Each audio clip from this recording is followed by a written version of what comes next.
Mungu asiue hata mifugo wake.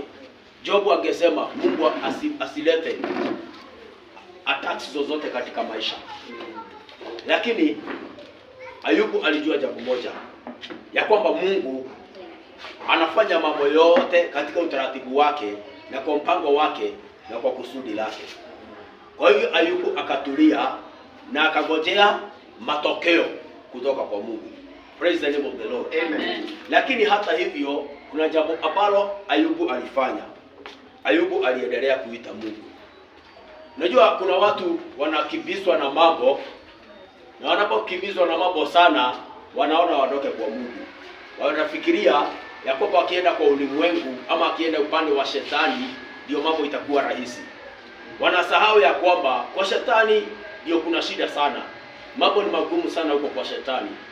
Hata kama kuna vitu za attraction ambazo anatumia kuattract watu huko kwake mambo ni magumu sana. Kwake mambo ni shida kabisa. Afadhali kukaa kwa Mungu. Praise the name of the Lord. Amen. Hata mambo ikuwe magumu namna gani, tuendelee kuita jina la Mungu.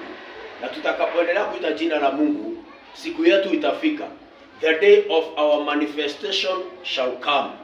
Na tutauona wokovu wa Jehova. Bwana Yesu asifiwe sana. Huwa ninapeana mfano sana na mambo ya ndoa.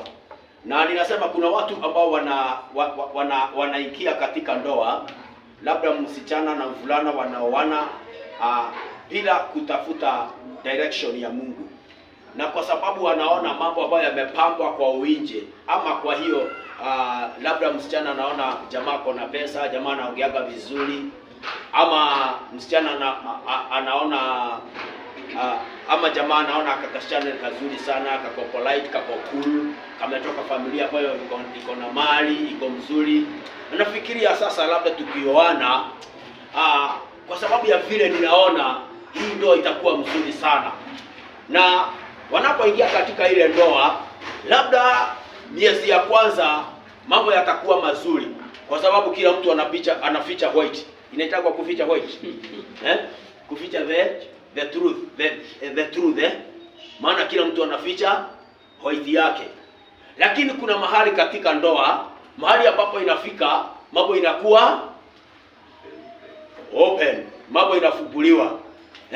Ni kama ilikuwa kitabu ambao kuna page moja iko na hapa hivi haijafunguliwa, lakini sasa maana mmechezea hizi pages zingine zote, sasa imefika lazima hii page ifanye nini?